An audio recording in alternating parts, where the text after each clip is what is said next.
Today's guest is a person that didn't just build a brand, he built a movement. From Beirut to Nigeria, from boardrooms to broken communities to making an impact.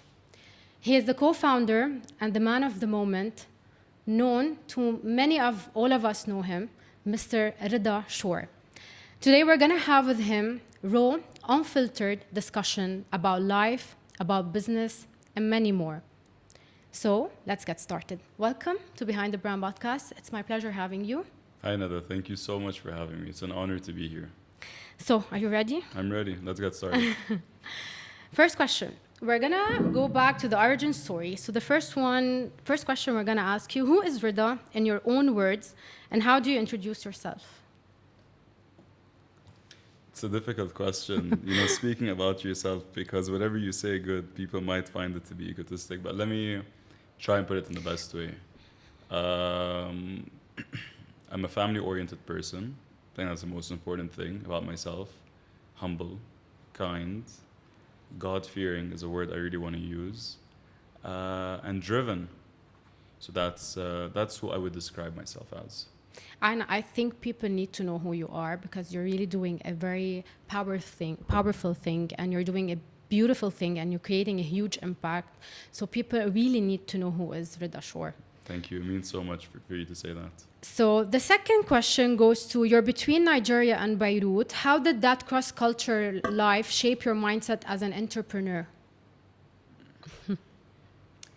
I mean, being in two different countries that are quite the opposite of each other gives you a very good sense of awareness in how things are done. The way things are done here in Nigeria, or let's say in Africa, is different than how they're conducted through the Middle East or anywhere else in the world. Every market is different, every brand is different, the marketing is different, the people are different. Yes. But being exposed, whether it's in Nigeria or Lebanon, anywhere in the world is important. Exposure helps you in business in particular. That's nice to hear about it, but also it's the influence that you're creating between the two cultures, which is creating a huge impact, because people are getting to know more about the both cultures. So, and creating this impact from your own brand, from being the co-founder of Lili Bread, I think it's creating a huge impact on the society, I can say. So what did young Reda want to do, and how far off is that from where you are today? Very far. When I was a kid, as early as I remember, I wanted to be a lawyer. I always wanted to be a lawyer because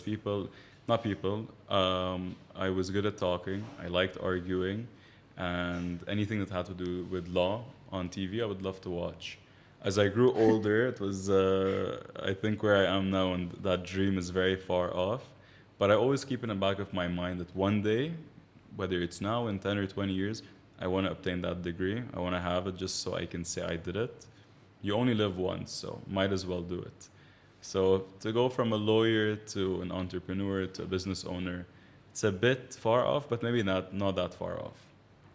So before going to the fourth question, there's a question coming in my mind. So we're saying you're a co-founder of Lili Bread. Yes. How did you take this step, and what made you come back to Nigeria to be in this position? Since I remember that there's a story shared once between me and you, is that your brother is the one who actually founded Lili Bread. So what is the one thing that what's the one motive that made you come back here to be able to complete, or to be able to help your brother in what he's doing? The biggest word is opportunity. I think Nigeria and Africa has a lot of opportunities. There's so much more to do. There's always so much you can do. You can always, have added value, whether it's in production, whether it's in business and marketing and brands, even podcasts. Like what you're doing is new, in Kano in particular. So you can always have this added value. When I was in university for 4 years, I didn't think I would come back to Nigeria. It was never a plan, if I'm going to be honest. The plan was, do university, get a corporate job somewhere in the Middle East, in the Gulf especially. But towards my last year, I started to overthink that decision. Initially, for 3 years, I was very strong on it. It's what I wanted. Nigeria wasn't an answer to this equation or problem. I never thought of coming here. But 3 years later, towards my final year, it just kept ringing in my ear that there's so much to be done here. There's so much more I can do. I can have a lot of added value. And maybe the barriers to entry is easier than abroad. Nigeria still has so much room and so much space for young people, just like me and you. I call it the land of opportunities. It is Africa, not just Nigeria. Yeah. But Nigeria, because we live here, we love it, we want it to be. It is the land of opportunities. As last week during the episode, Nazir was saying that we have a lot of investors and investments going on here because a lot of people have been seeing Nigeria, especially in a different perspective. So that's why I'm saying it's a land of opportunities. So what was the defining moment you decided to start building your own thing? Well, in 2020, mid-2020, my third eldest brother, Ali, started Lili Bread. Ali started Lili Bread during or after the COVID pandemic. I'm not very sure about the timeline. Yeah. When he started it, the sole purpose was that he saw a gap not a gap in the market, but food and medicines are commodities that never go out of business, because we need them to sustain, we need them as human beings. It's important to our existence. You can maybe go a week without coffee, but you can't go a week without water. Water is a necessity, so is food. Today, we go through so much uncertainties in life. If we're going through a war, the cheapest thing you can consume is bread. It's the easiest thing to do. You can do it in your own house. It's the cheapest thing to do. So when the pandemic hit, a lot of companies, not just in Nigeria, globally, came to a halt. They had to stop producing. They had to stop mass manufacturing. So what did they do? People needed water, food, medicine, and these specific companies had to continue producing. It was never going to go out of demand. When you ever start a business, you always look at the demand, part of things. So he started Lili Bread in 2020, but it was unfinished. We had the machinery on ground, we had the warehouses built, we had the recipe, but it just didn't take off. And it didn't take off because due to circumstances in his life, he had to go abroad. And due to other circumstances, there was no one here to be able to pick up and continue what he started.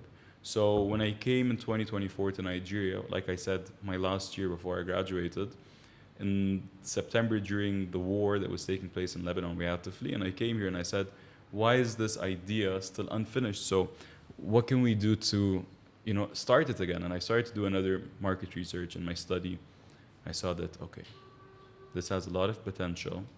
And I had a specific vision. I had envisioned it in a certain way. And hopefully within 9 months, we've been able to achieve a lot. But I don't take it for granted. A lot of people helped. We put in a lot of hard work. And I think that it's just the very beginning. There's so much more to do. We're not even a year in. But I still do give ourselves credit, me and my brother and whoever was involved, for the first 9 months of the success story, which has been Lili Bread in Kano's market. I think that the brand actually doing something like that, because in this industry you have a lot of competition, and before we even have a guest, we usually do our research. And a lot of people have actually, as Lili Bread, have impacted their life in the way to be able to sustain and help them during these difficult times, because during these difficult times we were able to provide for the people a bread that is also of very good quality, very affordable. People were able to get them, and it wasn't affecting anybody. It was like an opportunity to them. So I want to ask a question. It's called Lili Bread. So where the name originated from? My beautiful mother. My brother wanted to call it, wanted the name, and my mother was sitting down and she jokingly said, my mother's name, her name is Layla. And her late father used to call her Lily as a joke, or her sisters still do. Yeah. And then she said, okay, call it Lili Bread. And he said, okay, we're going to call it Lili Bread. But a fun side of the story is that when I came in 2024, I wanted to change the name myself. Really? It wasn't anything to do like being against what it. Did you want to call the bread? We went over a few names. One of them was called Amaria Bread, which means like bride. Nice. Yeah. And then when we did our market research, they, all the women in the north said that if they caught their husbands eating it, it would be a big problem for them, because if he's married, why does he need Amaria's bread. Amaria's bread? Yeah. So it failed. So we said, okay, we'll keep it back to Lili Bread, and we kept it to Lili Bread, and I'm thankful we did that, and there was no No, I reason think to change. I couldn't imagine another name. It's very nice. It fits perfectly. Growing up between two different cultures, what's one value from each that you can carry with you in business? Because both cultures are different. So what's the one thing from each culture that have impacted you? I'm going to give one answer. Okay. One answer for both cultures that they both have in common. Sure. The will and determination to never give up. People in Lebanon have been through so much, but they haven't given up. Lebanon is a beautiful country. It's diverse, all religions, all backgrounds, but they're united one way or another, despite our problems. During all of the last 6 or 7 years, which have been such a difficult period for Lebanon, you go there, people are laughing, people are happy, despite maybe even losing their homes, despite maybe losing their monies in the bank. People have a determination to live. And the same thing goes here. Nigeria, there is a lot of opportunities, but there's a lot of people that are still fighting in the struggle to make it. Sure. And having financial burdens, not being able to, is a difficult thing in life, and you wouldn't wish it even on your worst enemy, but they still have a will to never give up, and I love that. So I think from both cultures, that's my answer. I love the answer, and I think it's perfect for the question. So part 2 is about the entrepreneur journey. Walk us through what is Lili Bread and how did a bread start in Nigeria, which we spoke about, but we want to know what's the one impact that Lili Bread was able to make recently.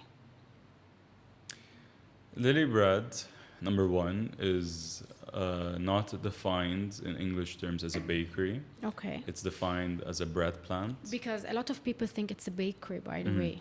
It's not a bakery. We don't have customers coming and going. We're a bread plant. We produce in massive quantities every day and distribute all over Kano State and also bordering states. Lili Bread, what differentiates it from other brands? Number one, it's the quality. Okay. You said it earlier. Yeah. Quality is so important Of today. course. Where you've been sold a lie in Nigeria in business that if things are cheap, they don't have quality. And when I came to the market and we did our first market research, I mean this with all respect to all other owners in this industry, we got 20, 30, 40, 50, 100 different samples. They all had one thing in common. There was no quality. And we said, okay, we're going to have to do it in such a way that the quality is at the highest, that we can easily compete, and that's going to be our competitive advantage. That's what we did. Lili Bread also isn't, if you want to put it in the terms of bakery, when have you ever seen a bakery being involved in such a heavy way with the state government? I've never seen. With NGOs. Yeah. Bakeries are usually household names that you know growing up, places around your area, that you buy bread, you have it in the fridge, you wake up in the morning, you go to sleep at night, you want to have a sandwich, it's there. So Lili Bread also, in the last 9 months, we've distributed bread for free to over 30,000 people in Kano State. The videos are there, the logistics are there, the statistics are there. We have proof. It's not just a false number. And out of these 30,000 in Ramadan, the holy month of fasting, where you could say over 90% in Kano State people fast, we distributed 15,764, I don't forget the number, in 1 month. So it's not your typical bakery. We're not a typical bakery. We're making sure our impact is there. We're making sure to compete in a healthy way, of course, and a perfect way against all our competitors. And we're happy with the way things are going. But, like I've always told you, there's so much more to be done. It's just the beginning. Reda, you're talking about the quality. We're talking about how important the quality is, because it's very important, because people don't buy something if the quality isn't very good. So what I want to say from my own perspective is that I love the quality, but at the same time, what made me more attracted to the product, it's its packaging. Yeah. So a lot of people here in Kano specifically don't pay attention to the packaging.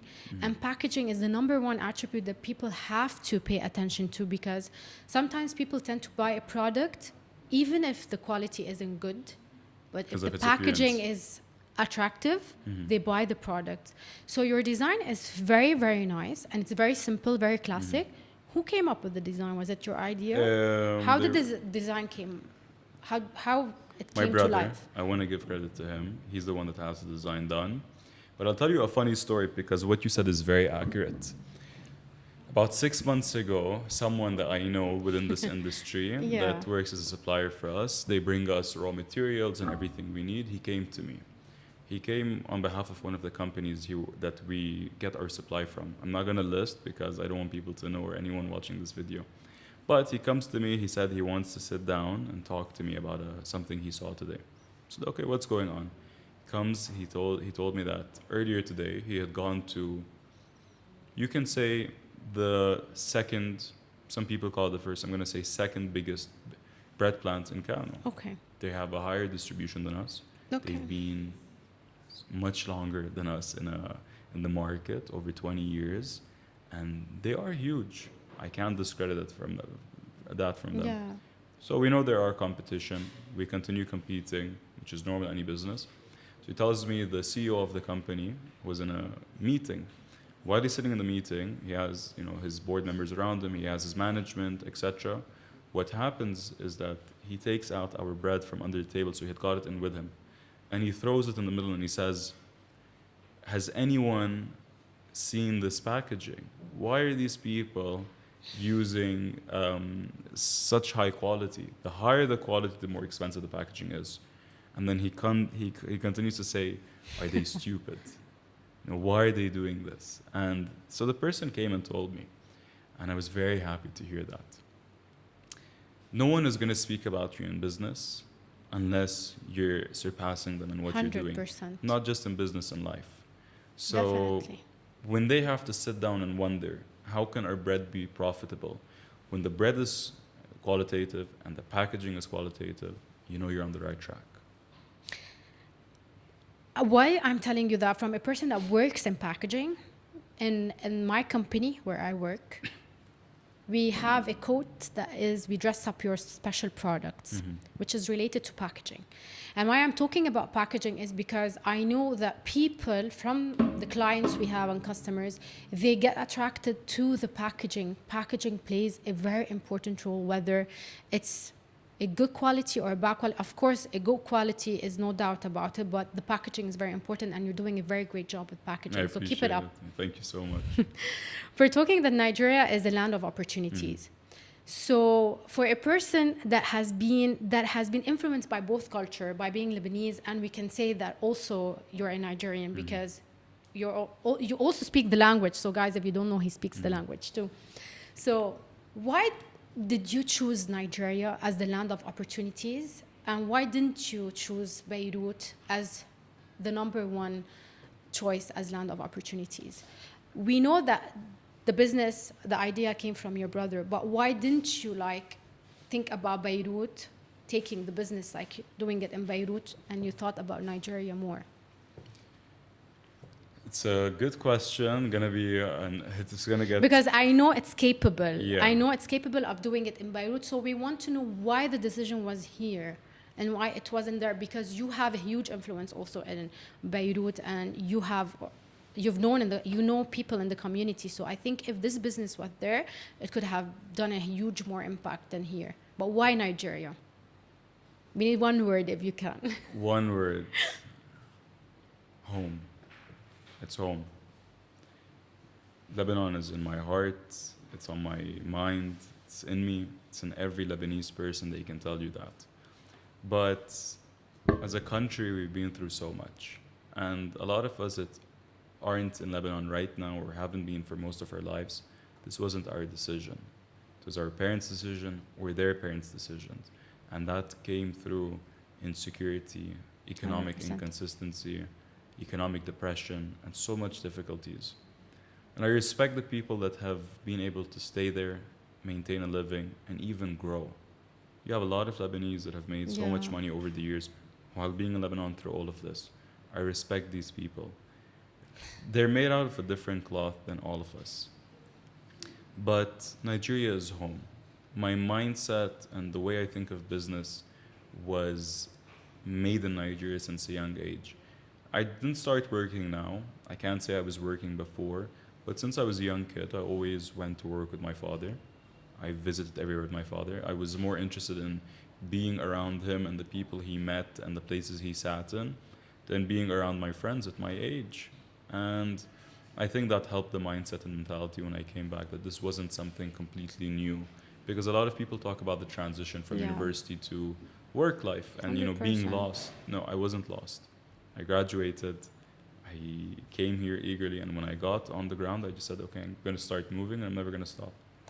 When you're talking, when I'm asking you the question, I feel how much it's like you came here with all intention and will. It's not like you were forced to come. So that shows how much you were looking forward also to come here. So being in this business and getting to know people and getting to like being able to understand everything that's going around, what was the one hardest thing that was very hard for you to like grasp at the beginning of it?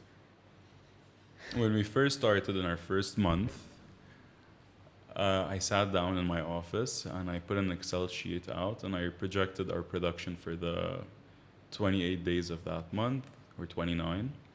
And I looked at how profitable I would be. And my father, he came and he looked and he's like, what are you doing? I'm like, yeah, look, we're going to make X amount of money this month. It's amazing. Look how big this number is. And if we expand, we're going to make, you know, Y amount of money. And if we also expand after that, we're going to make. And then he said, look, what's on paper isn't what you're going to see in real life. And I had such a problem accepting that at the beginning. I focused a lot in the first 2 or 3 months in Lili Bread for how profitable it would be and how much money I could make off it, if I'm being honest. And then I think 2 months in, someone came to me one day and just wasn't someone special. Someone was in my office and said, if you continue to build the brand will continue to give back. And that's when I said, okay, I need to stop looking at how much this or that is going to make. If I open a new line with this type of flavoring or this type of bread, it's going to make, no. So I had to just focus on the brand. And it felt, even though we were in production, we were doing well, people talked about the quality. For me, mentally, it felt like I was going back to square zero. Because where was I in my mind? And where do I have to be? And they were two different places. So I went back to the production floor. And you need to really educate your staff on why things are done a certain way. I think that's important. It's important also to understand that what you want to produce, what you want to distribute, might not necessarily be what the people want. And you have to take your biasness out of the way, and you have to treat it as in, this is a statewide or nationwide business that people are going to consume. So you have to go down, sit with everyone and ask them, do you like it? What's wrong here? What's wrong there? There are some places where we took strong stances, like I would say, I'm not going to change this. No one can convince me otherwise. One of the things that was so important to Lili Bread from day one is when we sat down with our distribution team, they said after they did their market research, they believed that we won't distribute. We would be a failing business from day one. And my question was why? They said the shape. So in Kano or in northern Nigeria or even in Nigeria, to not be too specific, the bread is usually wider. Yes. Where mine is more narrow and longer. And they came and said, it's not going to work. Everyone is wide. So you can't just introduce this to the market and expect a huge result. And I said to them, so if you're coming to tell me we need to copy everyone to be successful, then no. Because everyone's copying everyone. Everyone that came into the business is the exact same size, the exact same. They were like, we don't think this is going to work. It's a bad idea. They tried to push me. I said, no. This, such a small detail, but it made all the difference. Yes, 100%. Because when it went to the market, it was something new. It looked irregular on the shelf. whether it was at your vendor, whether it was at your supermarket, wherever it was, it looked irregular. So they said, okay. People would start to say, what's this? It's new. Let's try it. It was eye-catching. Today, there's so many people that are trying to do the exact same design as us. I think the mindset you have is reflecting how a true leader is. So you're doing how a leader should be doing. I appreciate that. You say you're always building, always evolving. What are you building right now beyond Lili Bread? We can have a sneak peek. Everything that I'm in right now, it's very funny, has some relation to Lili Bread. Okay. Nothing is out of Lili Bread. And we love that, by the way. For sure. But we are looking in the next few months to really put a stamp or, to put a print and leave a print back on a humanitarian project we're working on right now with the government. So I can't say more than that, but what I can say is that this government has been so helpful. This government has been so supportive of our brand, and we're working side by side, not just every week or every month, every day, on helping get our bread across to malnourished areas, statistically malnourished areas. And you have to keep in mind, Kano is huge. This government has been helpful in pushing this. We've been able to do so much, and we have something big. Needs a bit of time, but it's so coming. We just have to keep an eye on Lili Bread. So make sure to follow us on Instagram. So there's a lot of business owners and entrepreneurs usually face so much difficulties when with their brands. They usually tell you, when we travel, we don't know how to manage our brand. We are having a lot of ups and downs and pros and cons and etc. So for a person like you who's being basically between Nigeria and Beirut, how are you able to manage these things? Being as a co-founder to the brand, how are you being able to be able when you're not around, but you're around? Good question, and it's something I did right when we started. It was just 2 months in. I had to be in Lebanon in December. Okay. With family, and I said I couldn't leave. Not because I was scared, but there's a sort of an attachment that you have, feeling like if you're not there doing everything, it's going to go wrong. They're going to screw up. 100%. And I think when I started to think that way, I said, that problem is either going to stem from me or my staff. Do I not have trust in them? Yeah. Or do I feel I need to be around every second of the day to control what they do? And there's no need for them. During an episode, Chef D we were talking about the same topic, and she said that a person has to be passionate about his brand to be able to give the most of it, because if you're not passionate about what you're doing or what your perspective is, or dedication, where I spoke about passion, about dedication, is very important. I think this reflects on you, that you should be passionate and you should be dedicated to any person who has the brand, because without dedication and passion, I don't think a person can build an empire if he's not dedicated enough. So now we're gonna go about mindset and growth, and I love this part. So I want to know, what does your morning routine look like? The real version, not the Instagram version. I get up between a range of 7 to 7:30. Sometimes I can wake up a bit earlier. Sometimes I can wake up much later. Depends on the night before. I get up, I take a quick shower, I get dressed. I have my breakfast in the morning. I have cereal, I have coffee. Most important thing is coffee. While I'm doing it, I love to play the exact same episode of my series every day, which is Suits, which talks about law. Yeah. And I've watched it 100 times, and I still watch it every day before breakfast. It gives me a bit of morning motivation before I start. And the secret to all of it, to keeping a steady mindset, is I have my morning cigarette. And being happy. Being happy, for you sure. You seem a very happy person. I'm optimistic. You're very... I'm never the type of person, my friends say it to me, I'm not the type of person that is pessimistic, where I become quiet, or I become upset for way too long. As any other human being, you have ups and downs. You're like an happy pill, I can say. Yeah. But I like to make sure that I'm always happy. So a lot of people talk about self-doubt. Yeah. So how do you handle self-doubt when business decision isn't working out? I think a lot of the times when I doubt myself, what I do is actually very different than what a lot of people do. I open my phone Really? and I go to a gallery where my photos are there. You know, you have this face recognition on iPhone and you have Yeah. your photos. Yeah. And I start to look at the few months before. We did this, we did that, we did this, we did that. And I'm like, okay, but at the time we didn't expect to do this or that. We did it. So you're doubting yourself now. You don't know what good came out of it last time. You doubted yourself before, and look at the amazing impact. And I think God has a funny way of showing you things. When you really think it's not going your way or it's not going to work out for you in a certain decision or a certain aspect or a certain move, maybe it's not what you want, but I've just managed to learn that what he wants is a much better plan and to be okay with it while waiting. I think I can reflect it on myself. When I started Businessline, I didn't have like, not self-doubt, but you know, people around you sometimes put you in a position that make you doubt yourself. They in moments that you shouldn't doubt yourself. So it's a nice thing to hear that you look into your phone, because I have a different perspective. So how would you go about it? I don't know. I think I don't do anything. I'm just like quiet. I think next week I have to do your own Yeah. podcast and ask you more questions. But it's nice to hear like we should reflect on our wins, even if we have some losses. But our wins are the things that make us look into the bigger picture and see how far we came. For sure. And that's the important part. Thank you for sharing that.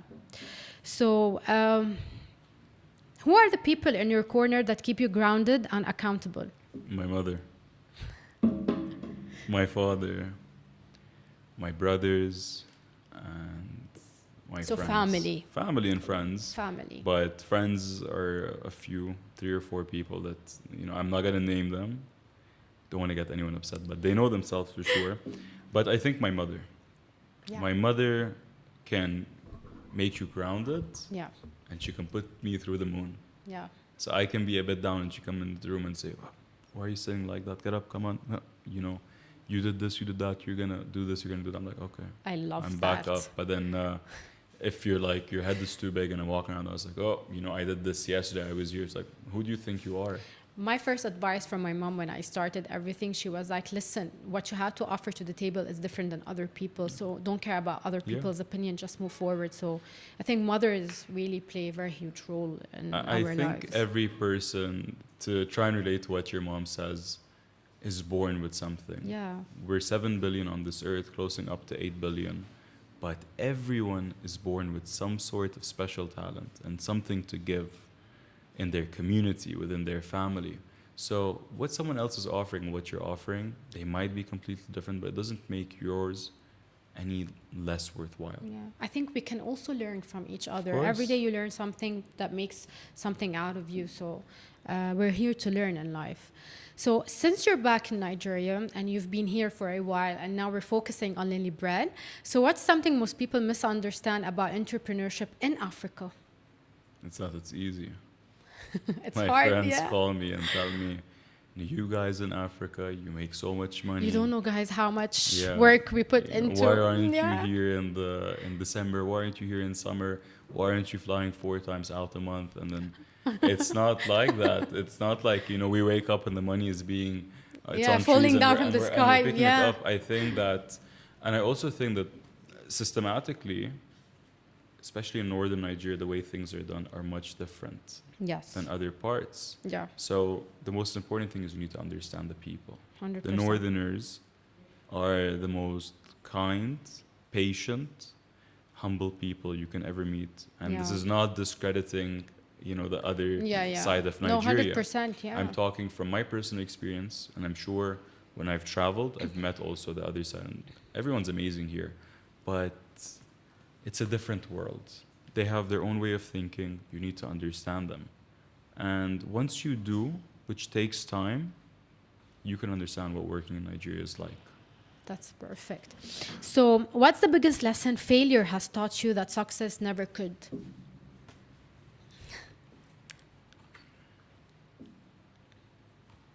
What's the biggest lesson that failure has taught you? What's the that biggest success lesson has failure has taught you that success never could? To me, I think every success comes with failure, and every failure comes with success. So they're equal to each other. So what's one thing you failed doing that taught you that success didn't teach you?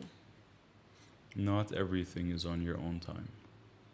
Trust God's timing. When we started the episode, the first word I told you is God-fearing. You're nothing without God. You can be the most hardworking person, you can be the smartest person in the room, you can have the most money. If it's not meant for you now, it's not going to be meant for you now. No matter what you do, no matter who you know, no matter how much you can even pay. God. So 100%. failure has taught me, it doesn't work out now, it'll work out later. It's not the right time. Trust in God. Keep going. The sun, there's a very famous quote by Kevin Hart. It says, no matter how much emotion you may have, no matter how you're feeling, the sun comes up in the morning, the universe, it goes around in orbit, and that's it. And the world continues with or without you. So happy, upset, sad, nobody gives a shit. You just have to get up, you have to continue, no matter what, and just never stop. Because when you want to stop and when you think things are, it's not going to work out, trust me, just push a bit more. It's when you get what you want. Did I want to ask you a personal question? It's not here in the script, it just popped in my mind. A lot of people do businesses because of one thing. It's not about doing an impact or being someone in the society. They actually think about money. This is the number one thing they think about. So do you think that money is everything? No. What does it mean? And why do you think people have this mentality that a person should think about money before anything else? Money is important. It helps you live a good life, a less stressful life. But there are some problems money can't solve. If you're sick, it's a terminal illness, money isn't going to take it away. May make treatment less painful, 100% doesn't. If you have a problem with your family, your parents, people around you, money doesn't change that. Things don't change. Who you are as a person doesn't change. So I think your personality should be built and developed no matter how much, and it isn't defined by how much your financial status is. And if it comes to business, if you think about the money aspect, you will make money, but you won't have a successful brand. You'll have a short-term success story. It's always important to think about the brand. People love brands. That's the most important thing that you need to work on. But don't you think people nowadays have their own perspective about it? Like, people nowadays don't actually want to be in a room where people are actually creating a brand or creating an impact or creating something or creating history. They're just in a room filled of people because of money. And this is where the issue comes up, is because actually when I wrote the book, Your Brand is Your Power, I spent 2 years writing this book because when I started my business, I didn't have the support or the people I needed along the way. And what life has taught me, and I worked with 100+ brands since I started. So everything in this book taught me, and I'm teaching other people that there is a section when I write, you're sometimes going to do a lot of money and sometimes you're not going to do anything. It's not the money that teaches you. You teach yourself. It's every day when you wake up and you're determined enough to do something out of yourself and out of your brand. This is where your brand is going to take you. It's not about the money. But we're living in a society where this perspective is circling. Yeah. And people think that money is the only center of attention that makes your brand a brand. And this is I think it's where I'm not talking just about making your brand the brand. It's also about people. It's how people are these days. The morals are less, the principles are less. Yeah. We're living in a generation that is controlled by social media, and social media can take away the true narrative. When you ask me how was my morning routine, you mentioned not the one that's on Instagram. 100%. But that's the problem, is that everyone lives on Instagram. No one lives. I'm one person that posts a lot, by the way, but I don't fake it. I don't post what's not really going on. Yeah. I like to share. And if you realize these days is that when you post a lot on Instagram, people, they judge you. But I mean, what was it made for? You have to post a certain amount, you have to follow a certain amount of people, you have to have this many posts, or unless you're viewed a different way. No, but social media was made. The sole purpose was to exchange, photos, see where your friends are and what you're doing. I'm not saying you should display your life there, but posting isn't a problem. What you're posting And whether it's true is another topic. And today, in this generation, we live in a money-centric mindset Yeah. where it doesn't even matter how you obtain this money. People do so many things that are so degrading for us as human beings that you wonder and think, what has happened to humanity? 20, 30 years ago, if you ask your parents, if you ask your grandparents, they would say it's much easier, much simpler times, much happier times. What was the only thing missing? Your phone. 100%. Social media. People were happy then. People, when they sat at home, whether there were 6 or 7 or 8 people around the dinner table, they weren't on their phones. They were sitting, communicating with each other, sharing things. Even if there was nothing to talk about, they would sit and play a game and do. It was much different. So I think this question, you're gonna love it. I want to see your answer. Where do you see Lili Bread in 5 years, locally and globally? Locally, it's going to be the biggest bread distributor in Nigeria. We're going to be the biggest manufacturer in Nigeria in 5 years, maybe even less. Globally. Globally, I don't know how much. I think we impact should it'll have shift to globally. Beirut, do Lili Bread in for Beirut. Sure. But a lot of my friends know about it in Beirut. So I think for me, that global impact is already done. If you could solve one problem in Nigeria through business, what could it be? Since you're a businessman. Poverty and banditries. No, to be honest, we have a lot of poverty here. We have to keep in mind that Nigeria is a big country. Yeah.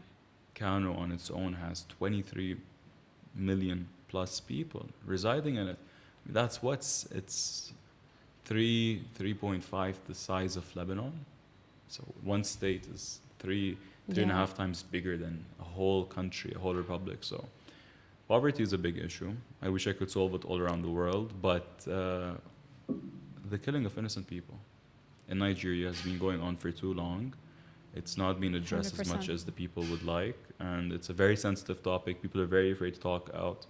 Then, why should you be afraid of talking out the truth? Wow. What does success actually look like to you beyond numbers? My parents, my family, being happy, seeing them happy, I think that's the most important thing. And I think that's for me even before the numbers. Doesn't matter to me how much money we make today or tomorrow. If I go back home, my parents are happy, my brothers are happy. We're sitting down, we're laughing, we're all together. It's all that matters in the world.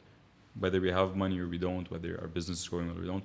Even if we don't have any businesses whatsoever, as long as we're together and we're happy, this is all that matters in life. Money will come and go.